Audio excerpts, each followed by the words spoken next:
Better for me, by the way, so feel free to chat with each other and introduce yourself. That's great. If you want to ask a question during the presentation, feel free to do that on the QA, and then I'm also getting a notification. So that might be better if you want me to answer a question. I'll have a look on the chat as well from time to time. Okay, so let me load the presentation and we'll be right starting in a second.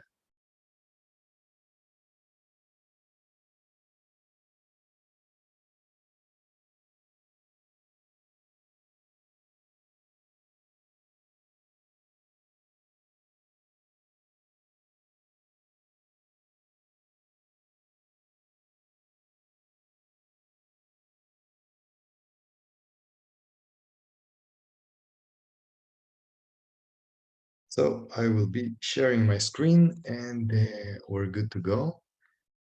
So just a minute. Should be working. Great. So today we're speaking about the topic of small countries and why small countries are that great in a way. So really interesting topic, because generally I would like to say that when you look at the startup empires that were built around the world, intuitively we would say, okay, the empires are in the big countries, the countries that have a few hundreds of millions of people plus. And what we've discovered is actually not the case, that actually the small countries can create quite a lot of innovation. So we'll speak a little bit about this topic and the reasons of why it happens. It's a relatively short webinar, so feel free also to ask questions during the webinar, and we'll make sure to get to the questions. Great. So first of all, I'm going to start with a quick introduction of StartupBlink. We're going to talk a little bit about best practices for small countries and a little bit of the findings that we have about small countries, and learn a few case studies from very small countries that have managed to actually be in a very, very good position. So hopefully that's something that would be interesting. I see that we have Gabriel from Colombia. Hi, Gabriel. That's really great. Mehdi, I saw that you wrote that you're from Iran, so nice to connect with you. A little bit about StartupBlink. So StartupBlink is a global startup ecosystem map and a research center. What we do is we have an interactive startup map that I encourage everyone to use. It's basically free. It's out there. I think it makes sense to have a look and see who is operating in the cities and countries that you're interested in. So that's the interactive map that makes a lot of sense to use from time to time to catch up. We also have dashboards for each city showing the ranking of the cities and the countries that you might be interested in. We're ranking the startup ecosystems of 1,000 cities in 100 countries. We also invite all of you to register your startup on the map. If you are on this very interesting path of building a startup, then we are your biggest fans.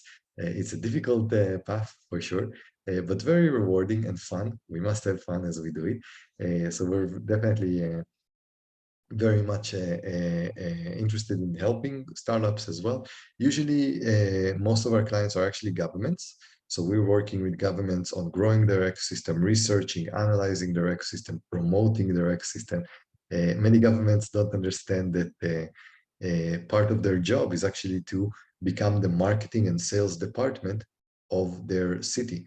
And we're trying to get all our clients on the same page, and we have some excellent clients also in Colombia, which is a great ecosystem. So that's the idea.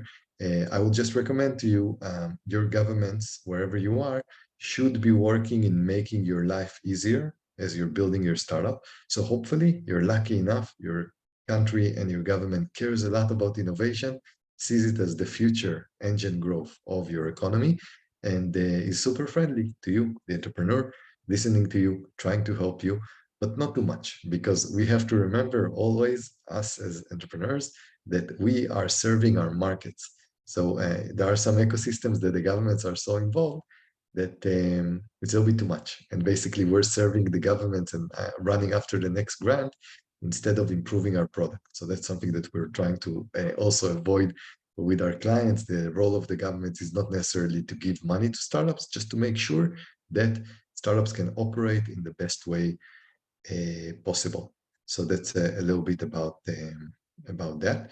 A little bit about the index, the rankings that I'm going to show you of the small, focusing on the small countries. This is built with more than 100 governments that are giving us data, with very big data partners like Crunchbase, Statista, SEMrush, Meetup, and so on. So it's really great to build this. And we do encourage you to do two things. First of all, if you're a government and you're interested to improve the rankings or have more accurate rankings, send us a quick email at feedback@startuplink.com, and we would love to basically work with you.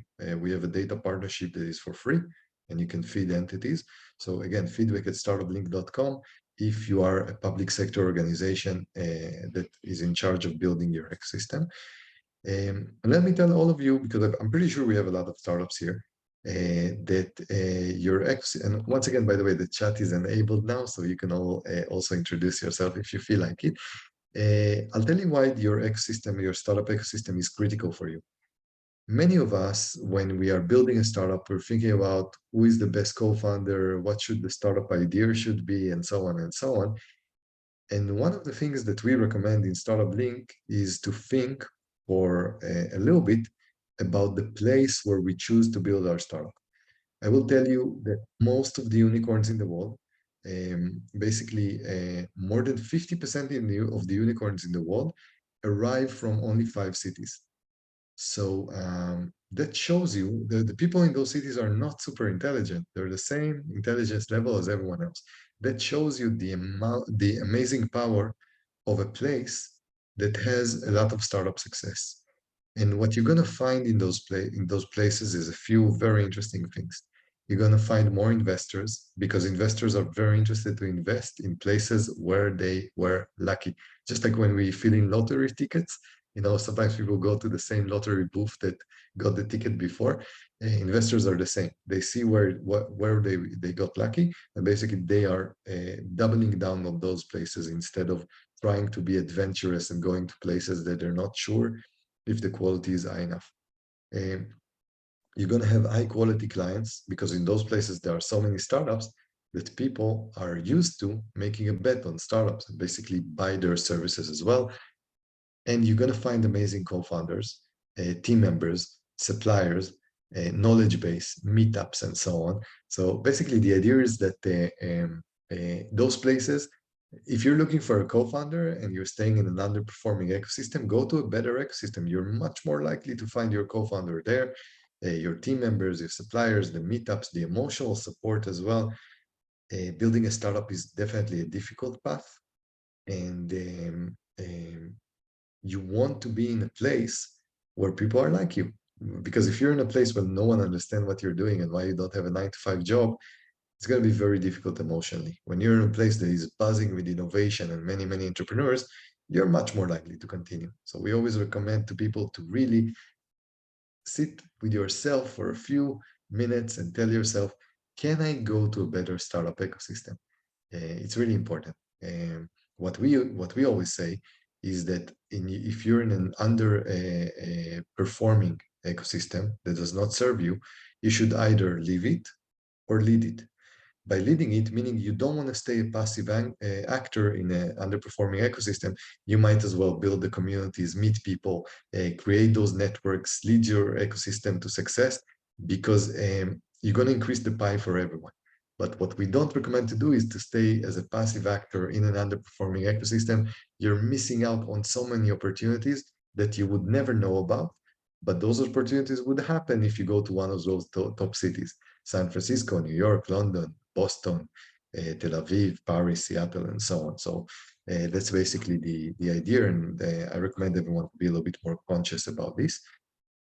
The rankings themselves, let's talk a little bit about those interesting results in terms of the small countries, because that's kind of like interesting to see. So first of all, our country's rankings are calibrated for the amount of population. So what we've discovered is that when you calibrate it to the amount of population, there are some ecosystems that are doing incredibly well. there are some countries that have between 1 to 2 million people that are doing excellent, they're doing really well. One of them, of course, the top one would be Estonia, a country of less than 2 million people, ranked number 13 in the world. Other countries that are worth mention are Latvia, also the Baltics are very small countries, Cyprus, Bahrain, Mauritius, and Kosovo. So those are countries that are doing well. Of course, there is one that is doing absolutely amazingly well, which is Estonia, to be less than 2 million population and ranked in the top in number 13 is great. Now, if you go to the population tiers of 2 to 10 million, over here we have quite a few stars. First of all, we have Israel, also known as the startup nation, at number 3 in the world after the US and the UK. By the way, you can see the results at startupblink.com. There are interactive maps. You can browse them and do whatever you want over there. But Israel is doing extremely well. A very interesting case study of a startup success that became the majority of the Israeli economy now are startups. And that's basically where all of our economies want to be. Another small country that is doing amazingly well is Singapore. You can see also the momentum of Singapore is so good. They jumped 3 spots this year. They're number 7 in the world in the top 10. I will say that also Sweden, which is a little bit above 10 million, is also doing extremely well at number 6. So those are the small countries that are worth mentioning. Less than 10 million, we also have Switzerland, a very good ecosystem, Finland, Ireland, Lithuania, and Denmark. Those are the countries below 10 million that have that are. So you can see over here that if we take Estonia as well in the top 20, we have 1, 2, 3, 4, 5, 6, 7, 8. 8 countries out of 20 are extremely small. The bottom line over here is that you can achieve great things even in a small country. And in this webinar, we will try to think about how can it be. So that's a very interesting topic. So that's good. I see, John, that you're Swedish but living in Switzerland, so you picked exactly 2 great places if you don't want to have too many people around you that are also great for startup ecosystem. So that's great. Let's talk a little bit about the population. There are some, by the way, some very interesting countries that have even less than 1 million that are doing very well. The 2 that are ranked in the top 100 are Luxembourg and Cape Verde. And then we have also countries that are below 500,000 people that are ranked in the top 100, Iceland and Malta. And then even less than 100,000, Liechtenstein and Andorra. So we see over here that there is hope for small countries as for the rankings, and that's absolutely great. So I think it's a good kind of lesson, let's say. Bulgaria, if I'm not mistaken, is at around 39 or 40 something. It's a growing ecosystem, but still, I know that you have your first unicorn, Payhawk, if I'm not mistaken. So I'm hoping that we would see more innovation arriving from there. Let's see. So if we are also, this is a very interesting chart that shows us the number of cities that the ranking in the variety of cities. So Sweden is very interesting. It has 21 ecosystems that are being ranked for a very, very small population of 10.2, which makes it, they have 2 cities per million population that are ranked in the ranking, which is amazing. Other countries that have great variety are Switzerland, Norway, Finland, and Ireland, New Zealand, Israel. So we also see some very interesting data that those small countries, they managed to build a few of those cities that have enough activity of startups, which is absolutely great. Let's have a look. While we're at it, I'll show you a little bit the cities themselves.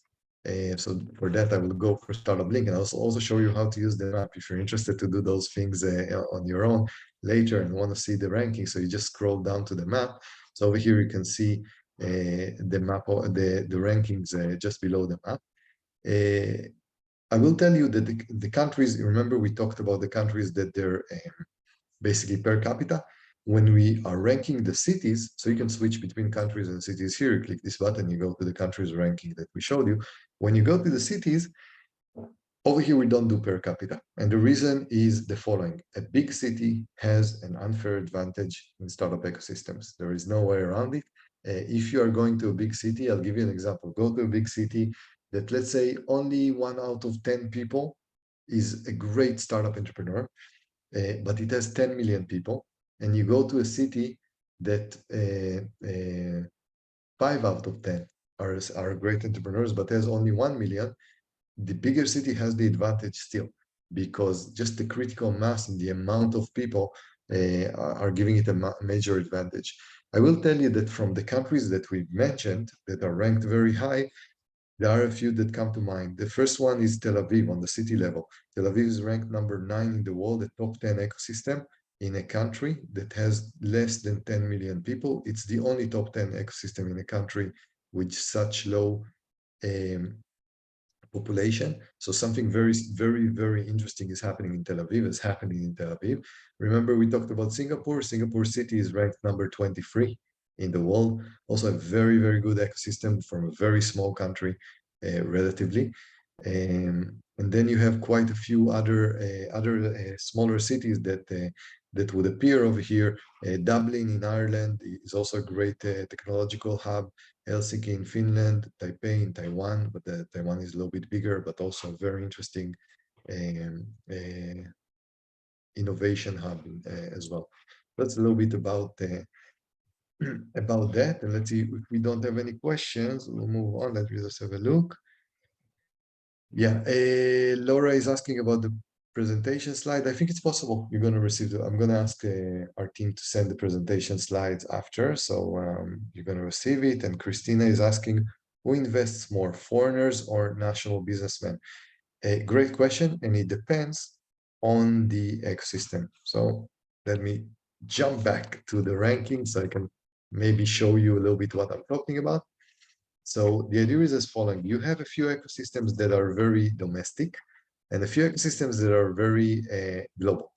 So for example, in San Francisco, because the Americans are the biggest investors in the world, most of them would be Americans.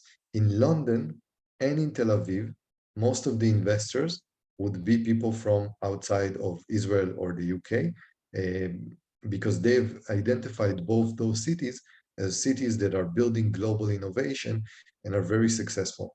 In places like Beijing and Shanghai, you would have only national investors. There are virtually almost no, there are a few foreign investors, including in Bangalore as well, but those markets are very domestic. By the way, you see this list and you have to remember that although this is basically the output, how successful they are, but there is no way you're going to Bangalore or to Beijing or Shanghai to build a startup that will build globally.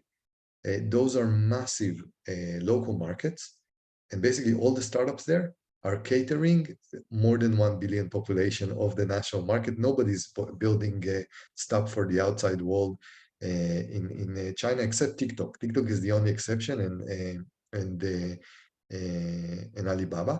But both of those are the only exceptions. All the Chinese ecosystem is basically geared toward China. Most of the Indian ecosystem, if not 99% of it, is geared toward India.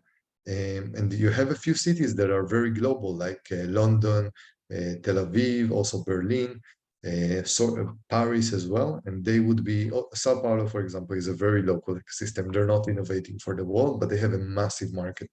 So it really depends on, it really depends. Let's say you have to kind of understand those ecosystems in order to see what's gonna be the focus of those ecosystems.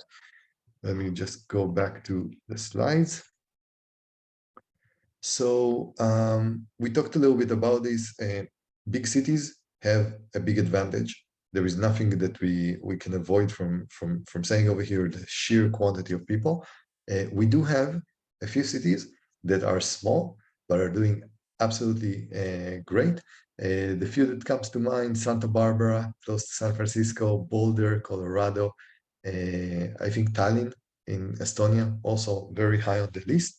So you have a few let's say, exceptions of cities that are very small and manage to create a lot of innovation. But unfortunately, most of the people go to the bigger cities, the San Franciscos, the Beijings, and so on, and don't stay in the smaller cities in the country, and for a good reason. The problem of brain drain is very acute all over the world. In some places that are lucky, the brain drain is going to be from cities to the bigger cities. In some places that are not lucky, it's going to be from cities to other countries. And that's really the tragedy of startup ecosystems and our economies. If you're in a place that most of your most talented friends are no longer in your city has a problem. And if they're no longer in your country, then your country has a very, very serious problem. And this is something that has to keep everyone awake at night. This is the real, let's say, war for talent, or in a way, economic potential. And we have to be, I think, very aware of it. And I don't think many politicians are thinking enough about this thing. Christina is asking about what are the most popular industries for startups. It really depends. Every year it changes. And it depends, by the way, on the place as well. For example, if you would go to Shenzhen in China, everyone is doing hardware and IoT. Most startups in London are doing fintech and so on. Many startups in Israel are doing cybersecurity. So you have quite a few industries all over the place. Boston, really good for health tech. So you have a lot of industries. The only one that is very generalist ecosystem, is very successful, is San Francisco, that just does everything. So if you want to, so it really is important that if you choose a specific startup in a specific industry, try to figure out which city excels in this industry, because you might go to a relatively okay ecosystem, but basically the industry is not popular in this city. And then it's a little bit sad if nobody's doing hardware and IoT and you're the only one in a place that is great in fintech. It doesn't make a lot of sense. Christina is also asking about foreign investors restrictions. I honestly don't know, but there are some ecosystems. Basically, everyone wants talent and money. So the common logic is for everyone, all the countries, to create a situation that they receive as much as possible foreign capital. However, some countries are not prepared for foreign capital. Some countries don't even have the laws that allow people to invest in their startups. So for example, in some countries, let's say if you invest $1 million in a startup, the government would see that the startup received $1 million and would tax them 30% on profits, because they don't really understand what investment even means. So there are a lot of regulation issues, and definitely we should take them into account when we choose our startup ecosystem. Okay, so let's talk a little bit about the key takeaways that we talked about. We see an increase in Sweden, an increase in Singapore. So those could be very interesting places for all of you to visit if you want to build your startup. Singapore, by the way, is more Asian, is focusing on the Asian region. Let's say the market is more Asian. Israel is very, very global. Estonia is becoming very global. London has always been global with affinity to fintech. And San Francisco is, of course, still the best place. But you go to San Francisco only if you want to raise money. You don't go to San Francisco if you have low aspirations or a lifestyle business, because this is a place that is extremely, extremely expensive. And it's not for everyone. And that's one of the reasons I never went there. I think it's really not for everyone, but if you want to change the world and build another Facebook, then this is the only really place you can really build a massive startup. Christina is asking, what is the worst country for launching a startup in your opinion? Basically, all the countries that are not ranked in the top 100. So there are 200 countries in the world. We have a ranking of the top 100. Everything that is not ranked in the top 100 is basically crickets. You would go there is almost no startup activity. If there is, the government is very anti-startups as well. And we see this in a few locations. So the idea over here is that what I would recommend to you, go to startupblink.com, look at the list of the countries. If your country is sort of out of the top 50 and you can move to a country in the top 50 or even in the top 10 or 20, and you're really serious about your startup, do yourself a favor and move there, because those countries still have a very long way to go until they reach critical mass. So that's the idea. Okay, so let's talk a little bit about why even those small countries are successful. They should have been beaten down by the big giants, and it's not necessarily the case.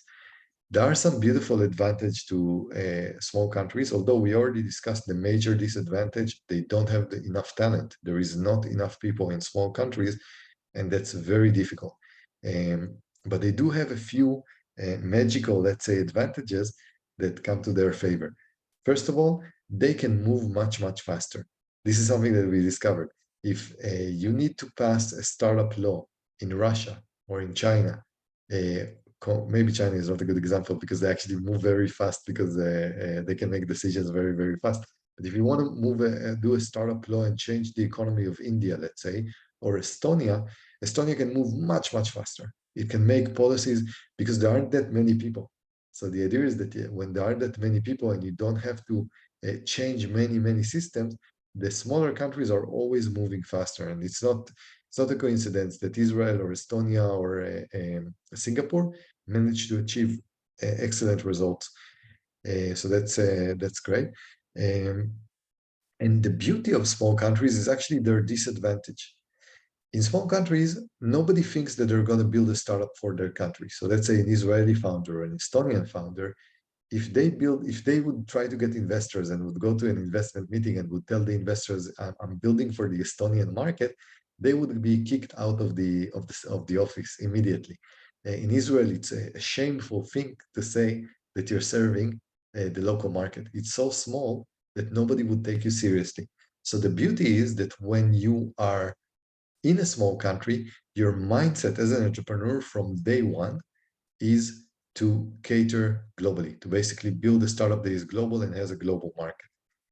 And this is extremely helpful. And many, many countries that have more than $20 million, we call it the middle country curse, are in a situation that because their entrepreneurs are sort of confused, they're saying, I can build something for my country.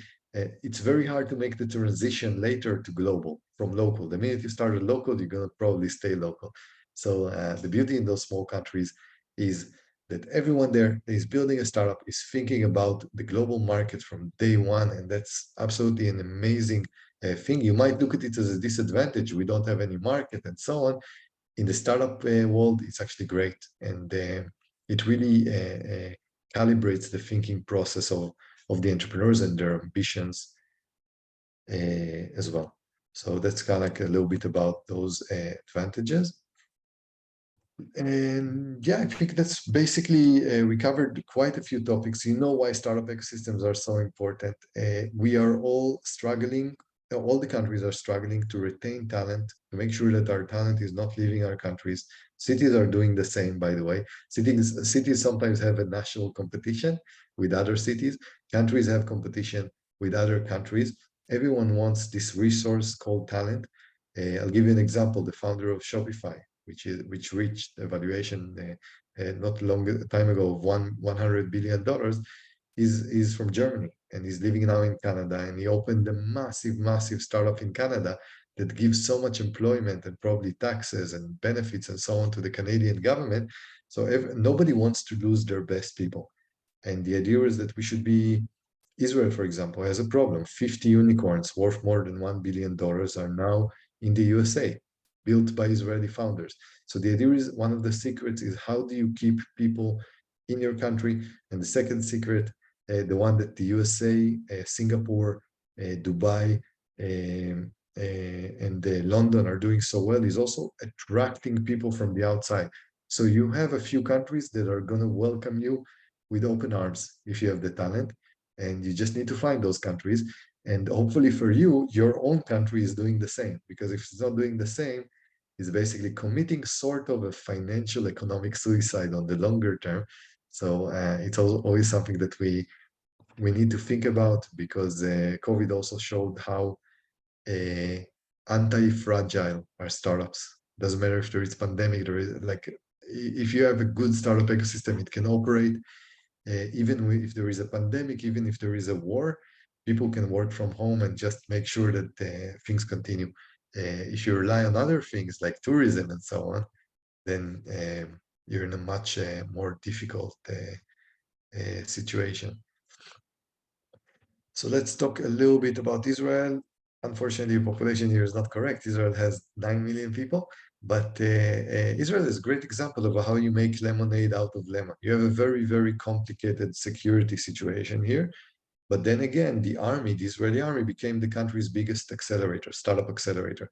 So there are some situation in which countries that are facing great difficulties are managing to build amazing startup ecosystems because of those difficulties, because those difficulties are creating a lot of opportunities for people to network, connect, and work on things that are very cutting edge. So that's an example about why bad geopolitical situation should not necessarily scare us. Sometimes it's the biggest advantage that the country has. The Israeli mentality is can sum up in one word, which is chutzpah. Probably some of you know it. Chutzpah is basically the ability to be a little bit delirious and say, I'm going to build the most important startup in the world, and nobody can stop me, even when you're on your own and you have no investors. This is something that Israeli founders have maybe in their genes, and they also got from their environment, which is very important. Well, you compare it to, let's say, a little bit of Asian ecosystems where people are going to be very, very careful declaring things that they're not sure about and are going to guard their reputation. If you guard your reputation in the startup world, you're never going to build a startup because you have very high likelihood of failure, even if you do everything right. So over here, this is a very interesting example of how the mindset of the local population is greatly beneficial for startup growth. So yeah, that's pretty interesting. Estonia, also a great example. Estonia is a great promoter of their startup ecosystem. They do so much marketing. They market themselves as the digital nation, and they're doing a great amount of work. Estonia had luck of actually part of the founders of Skype were Estonians, and then when they did the exit, and if I'm not mistaken, sold to eBay, then so the Estonians founders, they kept the money in Estonia because they were considered as heroes. In other places, when there is someone that makes an exit, all the neighbors would look, society would look at them and say, manipulators, we don't like them. And those places, when you make money, you go to the United States, you go to London. In Estonia, those people were appreciated. Because they were appreciated, they stayed in the ecosystem and invested in the next generation of Estonian unicorns. So many of those unicorns that you see over here, Bolt, also Pipedrive, and others are basically built by TransferWise, if I'm not mistaken, are built by a second wave of this big exit of Skype. By the way, it also shows you that if you start early, you're going to be very successful. Like they say, the best time to plant a tree was 30 years ago, but if you haven't, the second best time is now. So some countries have an unfair advantage because they started, Estonia and Israel started a very long time ago because of Estonia, because of Skype, Israel, because it was a little bit of a strategy, and we had a few interesting, lucky shots with startups like ICQ and so on. But the idea is it's never too late. It's never too late to start. So Estonia is a great case study. Finland is also a great case study, a relatively small population, and they managed to do a lot of things. They have great conferences. Their gaming industry is one of the best in the world. Also, they started back in the days from Nokia, which was a massive, we probably, whoever is a little bit older here probably had a Nokia phone. But that created a situation that they already were very global facing when they were building Nokia. And now when Nokia is gone, they're starting to build other companies like Walt and so on, and their gaming companies. So that's a nice thing that we can see over here. And yeah, I think that's pretty much it. There are many things that we can do in order to build our ecosystems. More than anything, we depend on our startups, on our entrepreneurs. So that's kind of like the idea. So I'm really hoping all of you here are in a good ecosystem, and that your governments, the governments of everyone here, understand that startups are the future. and that's basically the idea. Christina is asking about the Pantheon. The Pantheon is a member of the Pantheon Club is something that is no longer a startup and is not a unicorn as well, but something much bigger, sort of a legend. We're talking about the Amazons, the Facebook, ChatGPT now, and so on, OpenAI. So that's kind of like the definition. We have it a little bit more information on the site as well. So that's basically it. It was really, really great to be with you. We will send you the recording and the presentation by email. And we hope that you arrive to our next webinar. So it's really great, great to connect. And if you're building your startup ecosystem, if you're building a startup, good luck, keep on going. You're our heroes. If you're building your startup ecosystem and you're an ecosystem developer, do the work of your government because it's probably not doing it. And that's basically it. We're wishing you all the best. Thank you so much. Bye bye. Bye everyone.